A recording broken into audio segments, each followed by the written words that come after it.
Please welcome back to Vishesh classes. So आज जो हम ये लेक्चर करेंगे ये है most expected MCQs on Indian logic.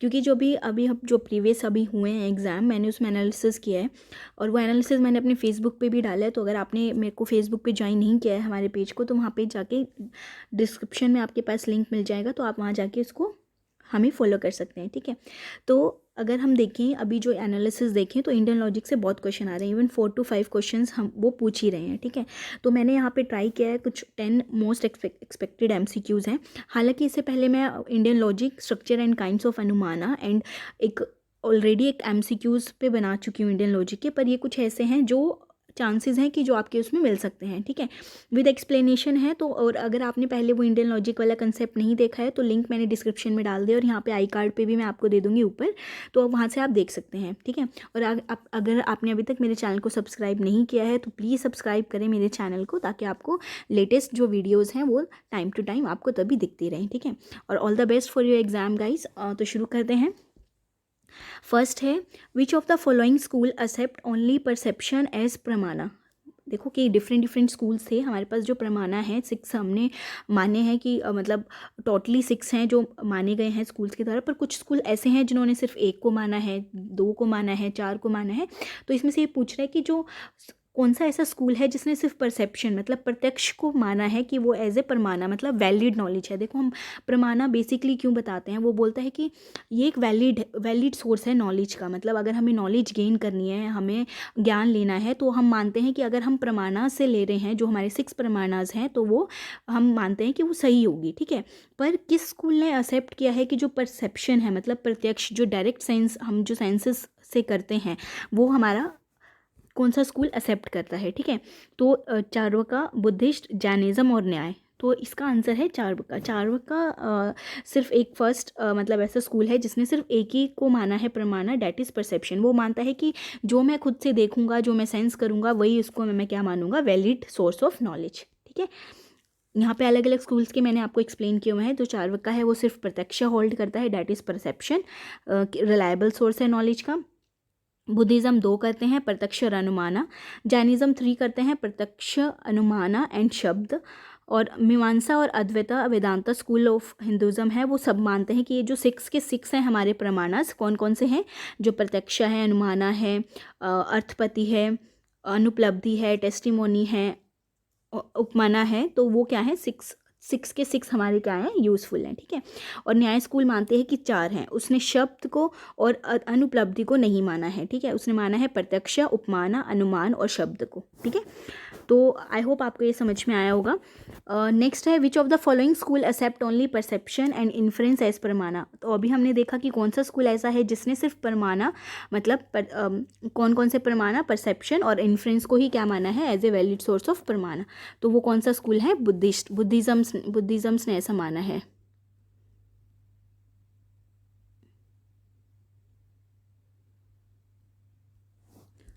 Next हम करते हैं मैच करना, प्रत्यक्ष, उपमाना, अर्थपति, अनुमाना। मतलब ये इसका हिंदी है जो प्रमाणाज हैं, और ये इसके इंग्लिश में है इन्फरेंस, परसेप्शन, कंपैरिजन, इम्प्लीकेशन। कई बार वैसे भी पूछ लेते हैं वो आपसे, तो मुझे लगा कि अगर हम एक मैच करें तो ये इंपॉर्टेंट होगा। ठीक है, मैंने यहाँ पे ऑप्शन नहीं दिया है, पर आप उसको पहले खुद से करें। हर एक क्वेश्चन, अगर आप इंडियन लॉजिक का कंसेप्ट कर चुके हैं तो हर एक क्वेश्चन आप पहले अपने आप से ट्राई करें और फिर यहाँ पर मेरे आंसर को एक्सप्लेन करते हुए देखें। ठीक है, तो यहाँ पे अगर हम देखें तो प्रत्यक्ष हमारे पास क्या होता है, परसेप्शन। ठीक है, उपमाना हमारे पास क्या होता है, कंपैरिजन करना सिमिलर ऑब्जेक्ट्स के बीच में। ठीक है, अर्थपति क्या होता है, इम्प्लीकेशन की वो इम्प्लाई कर रहा है, और अनुमान क्या होता है, इन्फर करना। ठीक है, इन्फरेंस। नेक्स्ट आता है, विच 4 प्रमाणाज आर एक्सेप्टेड बाय न्याय स्कूल। देखो कि स्कूल्स वाला आ रहा है, मतलब अभी प्रीवियस में पूछे गए हैं, तो ये मतलब लिमिटेड से ही क्वेश्चन बनते हैं। तो आपको सिर्फ ये देखना है कि कौन से 4 प्रमाणाज थे जिसने जो न्याय स्कूल ने एक्सेप्ट किए थे। बस आपको ये याद रखना है कि कौन से 2 नहीं थे, बेसिक ज़्यादा ईजी हो जाएगा। ठीक है, एक तो उसने अनुपलब्धि को नहीं माना था, वो मानता है कि जो नॉन परसेप्शन है, मतलब जो है ही नहीं, मैं नहीं मानता कि वो एक वैलिड सोर्स ऑफ नॉलेज है। ठीक है, तो वो उसने उसको तो माना ही नहीं था। तो यहाँ पे अनुपलब्धि या फिर नॉन परसेप्शन या फिर नॉन एम्प्रीहेंशन हम बोल सकते हैं। तो उसने बोला कि ऐसा नहीं है, ठीक है, जो हम डायरेक्ट सेंसेस से नहीं देख सकते, मैं उसको मानता ही नहीं कि वो वैलिड नॉलेज है। तो एक तो ये हो गया। तो जिसमें नॉन परसेप्शन है वो तो हमारे पास वैसे ही कट हो गया, या फिर नॉन एम्प्रीहेंशन भी बोल सकते हैं उसको, ठीक है, ये कट, ठीक है। तो हमारे पास आया परसेप्शन, कंपैरिजन, टेस्टिमोनी और इम्प्लीकेशन। तो वो अर्थपति को भी नहीं मानता, ठीक है, इम्प्लीकेशन इज योर अर्थपति, तो ये भी नहीं है। तो हमारे पास जो आंसर है वो क्या है, परसेप्शन को मानता है, कंपैरिजन को, उपमाना को मानता है, अनुमान को मानता है और शब्द को मानता है। वो मानता है कि यही चार जो हैं वो क्या है, वैलिड सोर्स ऑफ नॉलेज हैं, ठीक है।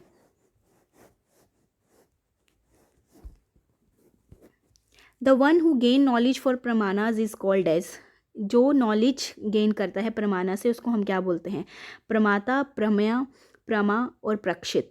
देखो, जो नॉलेज गेन करता है प्रमाणा से उसको हम बोलते हैं प्रमाता, ठीक है। ये बहुत बेसिक है पर पूछ सकते हैं वो, कि जो सब्जेक्ट हु नोज, मतलब जो गेन नॉलेज करता है, मतलब जिसको पता लगेगा प्रमाणास के बारे में, उसको हम बोलते हैं प्रमाता। द ऑब्जेक्ट ऑफ नॉलेज, मतलब जिससे हम प्रूव करते हैं प्रमाणा को, वो होती है प्रमेय। मीन्स ऑफ वैलिड नॉलेज तो हमारे पास प्रमाणास हैं ही, और द रिजल्टेंट ऑफ नॉलेज जो होंगे वो हमारे पास क्या होंगे, प्रमा, ठीक है। तो इधर इसका आंसर है प्रमाता, A. Next, which knowledge is acquired by perception of similarity between two different objects of knowledge. देखो, हम क्या मानते हैं कि ऐसी कौन सी नॉलेज है जो हम एक्वायर करते हैं परसेप्शन, मतलब देख के, सिमिलरिटी बिटवीन, वैसे तो दो डिफरेंट ऑब्जेक्ट हैं पर हम उसमें सिमिलरिटी लाने की कोशिश करते हैं, मतलब कंपैरिजन करने की कोशिश करते हैं। तो जहाँ पे भी कंपैरिजन आ जाएगा हमें पता है वो क्या होता है, उपमान, ठीक है, उपमाना। तो इसका आंसर बी है। मैं एक आपको एग्जांपल देके भी समझाती हूँ। जैसे एक गाना है, चांदी जैसा रंग है तेरा, सोने जैसे बाल। तो उसने उसको किससे कंपेयर किया है, चांदी जैसा रंग है तेरा, मतलब उसके रंग को क्या बताया है कि वो चांदी, मतलब वो बहुत फेयर हैं, गोरी हैं, तो उसके लिए इसको ये बोला है, ठीक है।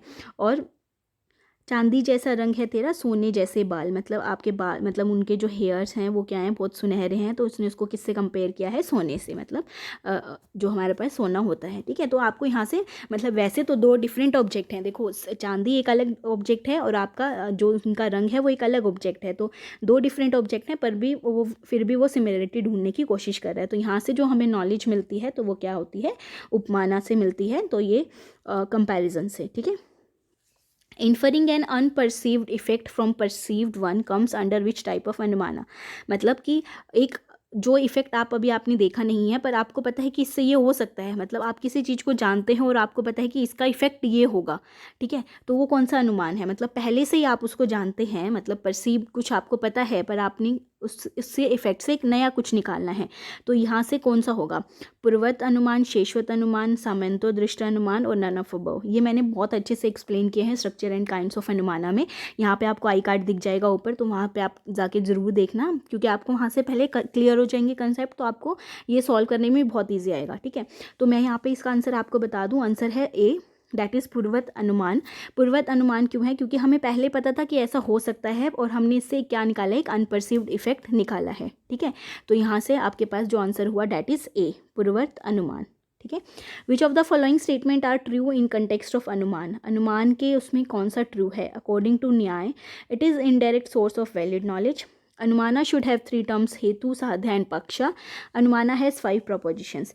देखो, अकॉर्डिंग टू न्याय ऑब्वियसली एक इनडायरेक्ट सोर्स है वैलिड नॉलेज का, ठीक है, क्योंकि हम इससे इन्फर करते हैं, हम निकालते हैं, मतलब ऐसा हो रहा था, हमने उदाहरण देख के देखा कि हाँ यार ये मैंने पहले देखा है या फिर ऐसे किया, तो हम इनडायरेक्ट नॉलेज से, मतलब इनडायरेक्ट सोर्स से हम क्या निकालते हैं, नॉलेज निकालते हैं। और अनुमाना के पास 3 टर्म्स होती हैं, minor, major and middle, that is hetu, sadhya and पक्षा। और अनुमाना की 5 प्रपोजिशंस भी हैं जो मैं बहुत अच्छे से डिस्कस कर चुकी हूँ, तो ज़रूर देखना। तो ये 1, 2, 3 और तीनों ही ठीक हैं, तो D is the right answer. Next, a reason appears to be real or appropriate but in fact is not. With which of the following terms also known as middle term? देखो, इसने बोला है कि एक रीज़न ऐसा लगता है कि वो सही है, वैलिड है, पर वो इनफैक्ट ऐसा होता नहीं, मतलब फॉलिसीज अगर हम देखें कि मतलब कि भ्रम बोल सकते हैं हम। तो इनमें से ऐसी कौन सी टर्म है जिसको हम मिडल टर्म भी बोलते हैं, साधा, हेतु भाषा, पक्षा और नन। तो इसका जो आंसर है डैट इज़ हेत्व भाषा, जिसको हम मिडल टर्म भी बोलते हैं, हेतु, ठीक है। मतलब हेत्व भाषा क्या होता है, कि वो रीज़न लगता है कि वो उसका रीज़न है, मतलब कि सपोज़ कोई घटना हुई है, ठीक है, तो हम मानते हैं कि ये इसका कारण हो सकता है, ये इसका रीज़न हो सकता है, पर एक्चुअली वो नहीं होता है, ठीक है। तो मतलब हम भ्रम में रहते हैं कि ये था, मतलब समझ रहे हो कि कुछ चीज़ें मतलब हम हमेशा भ्रम में रहते हैं कि अच्छा ये ऐसा हो गया होगा, तो दैट इज़ हेतु भाषा। नेक्स्ट आता है, यही समझाया हुआ है कि जो इंडियन लॉजिक में फॉलिसी है उसको हम हेतु भाषा बोलते हैं, मतलब जो मिडल टर्म है वो मानते हैं कि हम रीज़न है पर वो वैलिड रीज़न नहीं होता। तो एक number of type of invalid grounds distinguish हुए हैं, simple error, contradiction, lack of proof of ground and opportunity, ठीक है। नेक्स्ट आता है, which one of the following is signified the term udaharana in the process of anumana in classical Indian school of logic. देखो मैंने आपको बताया था कि अनुमाना में कितने प्रोपोजिशंस होते हैं, 5। पहले हम एक बार उसको डिस्कस कर लेते हैं, फिर हम ऑप्शंस देखते हैं, फिर हम उसको एक बार डिस्कस कर लेते हैं, फिर देखते हैं कि आंसर क्या होगा। उदाहरण है, ठीक है, तो ये बोल रहा है कि example provided, statement of reason, proposition to be proved और कंक्लूजन प्रूव्ड। तो हम देख लेते हैं कि क्या है। देखो आपके पास स्ट्रक्चर ऑफ अनुमाना में 5 प्रोपोजिशंस होती हैं। द प्रोपोजिशंस दैट इज प्रतिजना, प्रतिज्ञा भी बोलते हैं, द ग्राउंड हेतु, द इलिस्ट्रेशन उदाहरणा, द एप्लीकेशन उपन्या और द कंक्लूजन निगमना, ठीक है, निगमन या फिर। तो देखो प्रपोजिशन होती है जो हमें प्रूफ करनी है, ग्राउंड होता है स्टेटमेंट ऑफ रीज़न, हेतु मतलब कि वो उसका रीज़न क्या था, उदाहरण हम किसी उदाहरण के साथ उसको मैच करते हैं और फिर हम बताते हैं, और एप्लीकेशन की वो कहाँ पे हम पहले ऑलरेडी अप्लाई कर चुके हैं, देख चुके हैं, ठीक है, और कंक्लूजन फिर हम फाइनली जो कंक्लूजन निकालते हैं। जैसे वो स्मोक हिल वाला एग्जाम्पल आप ज़रूर याद रखना। मैं चाहूँगी कि आप पहले उस वीडियो को बहुत अच्छे से देखें, क्लियर करें अपने कंसेप्ट, फिर इस वीडियो पर आएँ तो आपको और अच्छे से समझ में आएगा, ठीक है। तो ये आपके पास बेसिकली होता है। अब हमें इलिस्ट्रेशन उदाहरण मिल गया तो ऑब्वियसली हमारे पास जो उदाहरण होगा वो क्या होगा, एग्जाम्पल प्रोवाइडेड, तो A is the right answer. और स्टेटमेंट ऑफ रीजन आपके पास क्या होगा, हेतु, प्रोपोजिशन टू बी प्रूव्ड आपके पास हो गया प्रतिज्ञा या प्रतिष्ठा, और कंक्लूजन प्रूव्ड आपके पास हो गया निगमन, ठीक है। तो आई होप आपको ये समझ में आया होगा। तो ये 10 मोस्ट एक्सपेक्टेड MCQs थे इंडियन लॉजिक पे। अभी मैं कोशिश करूँगी कि जितने प्रैक्टिस क्वेश्चन लेके आऊँ, ठीक है। और इसके अलावा मैं ICT पे भी ऑलरेडी कंप्लीट करा चुकी हूँ, प्रीवियस ईयर मैंने डिस्कस किया है, पर वो एक्सप्लेनेशन है हिंदी और इंग्लिश दोनों में, तो आप वो ज़रूर देखें, आपकी वहाँ से ICT की अच्छे से रिविज़न हो जाएगी। लॉजिकल रीजनिंग मैं ऑलमोस्ट कंप्लीट करा चुकी हूँ, तो उसकी प्लेलिस्ट का लिंक भी आपको डिस्क्रिप्शन में मिल जाएगा। उसके अलावा अगर कंप्यूटर साइंस से है कोई, तो मैंने उसके भी लेक्चर्स डाले हुए हैं, तो वो भी देख सकते हैं। उसके अलावा पीपल एंड एनवायरनमेंट पे भी मैंने वीडियो डाली है प्रीवियस ईयर क्वेश्चन की, हिंदी और इंग्लिश दोनों में, तो आप वो भी देख सकते हैं। और प्रीवियस ईयर जो अभी जून 2019 और दिसंबर 2019 की शिफ्ट के थे, हिंदी और इंग्लिश मैंने दोनों में एक्सप्लेन किया है, तो आप वो भी ज़रूर देखें। तो बहुत कंटेंट है मेरे चैनल पर, तो आपको अगर अच्छा लगे तो प्लीज़ सब्सक्राइब करें मेरे चैनल को और शेयर करें अपने फ्रेंड्स और फैमिली के साथ। और ऑल्सो आप हमें फेसबुक और टेलीग्राम पे भी फॉलो कर सकते हैं, ठीक है। लिंक आपको सब डिस्क्रिप्शन में मिल जाएंगे। तो मिलते हैं नेक्स्ट वीडियो में। Thank you so much.